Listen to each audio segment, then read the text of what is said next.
Bears Vikings. We know these are two ball clubs I have talked about numerous times because of their quarterbacks, Mr. Caleb Williams and JJ McCarthy. But when it comes to the Bears, and we're going to talk about the Bears and we'll get to JJ McCarthy in a minute. No matter the season's outcome, and this is my takeaway from this game, no matter the outcome of this season, Bears fans have found their nucleus. You found the quarterback. You found the coach. Ben Johnson, what he's been able to do this year, is phenomenal. Let's just sit here and think for a minute. We're talking about a Bears franchise who's been pathetic for centuries. They've not been good. Is centuries the right word? Well, let's not use centuries. The Bears have been bad for decades. Like, they've never got the coach right. They've never really got the quarterback right. And it feels like with Ben Johnson and Caleb Williams, this might be the perfect marriage that the Bears have been waiting for decades to get. Caleb Williams is one of the best quarterback prospects to come out in the last 10 years. And granted, yesterday, he didn't play well. I mean, he only completed 50% of his passes. But what did he not do? He didn't turn the ball over. And he put himself and his team in a prime chance to win the game. Granted, he ran Devin Duvernay. He gave him great field position. They got the ball in the Vikings part of the field in the final drive of the game. But if Devin Duvernay didn't take it back to the other team's field and Caleb Williams had to be clutch and be like, Caleb, go down the field and give me a game-winning field goal, there's no doubt in my mind, none, that Caleb Williams was going to lead the Bears down the field for a game-winning drive. That is just what we've seen so far this season with Ben Johnson and Caleb Williams. The Bears are 7-3. Caleb is super talented, and they have great pieces around them. Like, they have a good roster. Ryan Poles gave them a lot of crap. They got a great roster. You have Roman Dunze, DeAndre Swift, you got DJ Moore, Colton Loveland. He's come across the scene these last couple of weeks. They were able to run the ball yesterday. They had 4.3 yards a carry. Cole Kmet, he caught 5 for 45. I mean, they didn't light you up offensively. They just didn't. It was just one of those games. You're on the road. Skull Nation is not an easy place to play. Division game, you're going to have a game like this. You're going to have that 19-17 score. But ultimately, and it's the same thing we talk about with the Eagles. But granted, the Bears are not this team that you think that, you know what? The Bears are Super Bowl contenders. No, we know the Bears aren't Super Bowl contenders. Maybe we can say that in the future, but not this season. But this has been my gripe when it comes with the Bears and the Eagles. Yes, they are like essentially the same team. Granted, the Bears are nowhere near as good defensively as the Eagles. But the Bears are finding ways to win. But guess what? The Bears are not claiming to be Super Bowl contenders. That is what the Eagles are. So I'm not like, I'm not talking about Caleb Williams and the Bears. I'm not over here making it sound like, dude, you like the Bears and you're fascinated over the Bears, but you don't like the Eagles.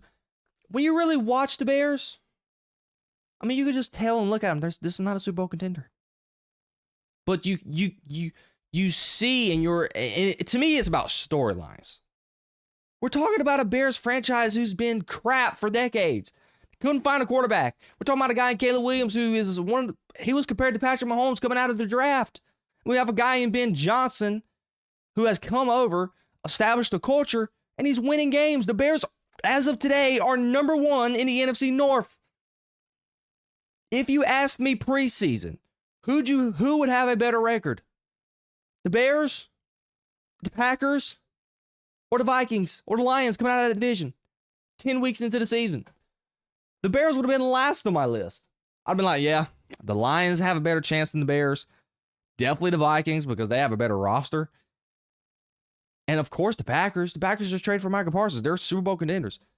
But guess what? After week 11, watch out, NFC North. Chicago is number 1 in the division. Granted, I don't see that standing after 18 weeks in the NFL. Do not get it twisted. But when you look at this team, they're just doing what they need to win. They're taking care of the football and they're winning close games. And they're winning ugly. But as we discussed with the Eagles earlier, you would rather take an ugly win instead of a sexy and beautiful and pretty loss any day in the week. And that's in the division where you're going to need these ugly wins. You're in a division with the Lions and the Packers. These are teams that are going to be competing for a playoff spot. They're all neck and neck. The Lions are 6-4. The Packers are 6-4, and the Bears are 7-3. The Bears have a game cushion right now. So kudos to the Bears. That's why I'm loving this storyline so far. Y'all can kick rocks with the Eagles stuff. Yes, do I despise the Eagles to a certain degree? Absolutely, because I'm a Cowboys fan. But from a totality, you got to look at it. It's about the storyline. We know all the dysfunction going on with Philly, and the fact that Philadelphia is claiming to be a Super Bowl contender, but they just do not wow you when you watch them. It's the same case with the Bears, but we're not sitting here acting like the Bears are Super Bowl contenders. The Bears, I think, would be good to win a playoff game. If you win a playoff game, just one playoff game this season, Chicago should be ecstatic. Bears fans should be doing a happy dance. Because that whole market in Chicago, they've been hurting for some relevance. And I think Ben Johnson and Caleb Williams has the opportunity to provide that. And they are. But let's move on to the Vikings. My biggest takeaway for the Vikings just this year in this game, they have just severely underachieved. JJ just hasn't been good. His mechanics are bad. There's a couple of throws I saw yesterday where there's specifically one to the sideline where Justin Jefferson ran like a 15-yard out and he just threw it over Justin Jefferson's head. Mechanically, he didn't get his feet set towards his target. He looked like he was drifting away. Just bad mechanics. He really reminded me of Jared Goff yesterday when watching both of them. Just mechanically, they are not good. When you rush them, you get to them. It's going to be a rough day. There were so many clips of Justin Jefferson yesterday just looking frustrated. And it sucks because you have a great roster. And I pointed this out many times. I just had somebody actually comment on my Instagram, on my reel that I made, posted a couple days ago talking about Jayden McCarthy. And yes, there were plenty of throws yesterday, specifically to Jordan Addison, where it hit Jordan Addison right on the hands, didn't catch it. But if you really look at the totality of that game yesterday, JJ McCarthy was not good. He was 16 for 32, 150 yards, 2 picks, 1 touchdown. And the picks yesterday, they were not good. They weren't no tip balls or anything like that. It's just straight up bad reads. Yes, did JJ McCarthy have that nice final game-winning drive that he's done multiple times this year? Yes, I get it. There were many people posting about it. You had this feud on the internet with Emmanuel Ocho and Chris Carter. Chris Carter, one of the legends to come at the wide receiver position for the Minnesota Vikings. And, Emmanuel Ocho posted a clip like, yeah, JJ, this is what I'm talking about. Guts and glory. And Chris Carter was like, dude, did you watch this game? Like, did you watch the last 59 minutes? JJ McCarthy's been awful. And, this front office really has to be kicking themselves in the foot. Because when you look at this roster, man, and I've said it, like, they have the defense. Brian Flores, that defense has just been phenomenal all year. They have studs everywhere. And you have a roster with Justin Jefferson. The best, if you asked GMs around the league, and you really asked them, like, dude, what wide receiver? Just, you stack the CeeDee Lambs, the Jamar Chases, Justin Jefferson, Puka Nacua, all the stud wide receivers in the league. You stack them in a room. Every GM's like, pick your number one receiver. Out of the 32 GMs, probably over majority would pick Justin Jefferson to start their franchise. You have that dude in his prime. You have a guy in Jordan Addison who is a complimentary number 2 receiver. You have TJ Hawkinson. You got a somewhat of a run game. They were actually able to run the ball pretty good yesterday. Jordan Mason, he ran for 7.5 yards a carry. Aaron Jones, he ran for 4.5 yards a carry. They were able to run the ball pretty good yesterday. And, some of that has to do with McConnell and his play calling. There's no reason why I would have J.J. McCarthy throwing the ball 32 times. No. That number would be no more than 25. 6 carries for Jordan Mason. Give him 12. Aaron Jones, 16 carries. Give him 25.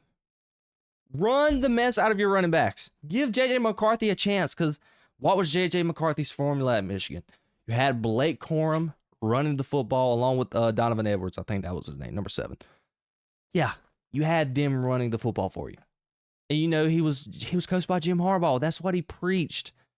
We're going to hand the ball off and we're going to dominate you. That is what J.J. McCarthy's used to. And McConnell, is just trying to turn him into a drop back quarterback. It's just not J.J. McCarthy. And this front office has to be kicking themselves over not keeping Sam Darnold. They really do. And you look at Sam Darnold, granted, he didn't have a great day yesterday, but man, you look at this roster and you look at the NFC conference. It's like, dude, we have the roster. Like, we have the pieces. We're just a quarterback away. And J.J. McCarthy, he's just not been it. Yesterday, he had a quarterback rating of 22. He had a passer rating of 47. And when you watch him, he's just not good. You don't want to pull the plug so early. He's not even started. He missed, 6, 7 games this year. He played the first 2. He's played 5 games of football through 2 years. And it's kind of hard to pull the plug so early. But this organization has to ask themselves, because they're not making the playoffs. The Vikings currently sit at 4-6. They've been 1-4 at home. You look at the rest of their schedule. They got to play the Packers. You got to play Seattle. Got to play Dallas. You got to play the Lions. You still got to play the Packers again. This schedule is not getting easier. So you're not making the playoffs. And at the end of the season, you have to be asking yourself, like, man, what should we do about our quarterback? Because I don't know how long they're going to be able to keep Jordan Addison. I don't know if he's even signed a contract yet, if I'm not mistaken. Same thing with TJ Hawkinson. He's on the latter part of his career. Who knows if they're going to be able to keep Brian Flores? Is he going to move on to a different job? Like, they were in a win-now window. This roster is pretty much was win-now ready. And they might have missed that window just because they kind of might have and kind of screwed up the quarterback situation. You put a lot of faith in the kid. I hope J.J. McCarthy can get better. But unless in the matter of these next couple 7 games, he continues to maybe mature, get better, man, the Vikings are just they got to be kicking themselves in the foot this morning. Just thinking, did we really screw up in getting rid of Sam Darnold?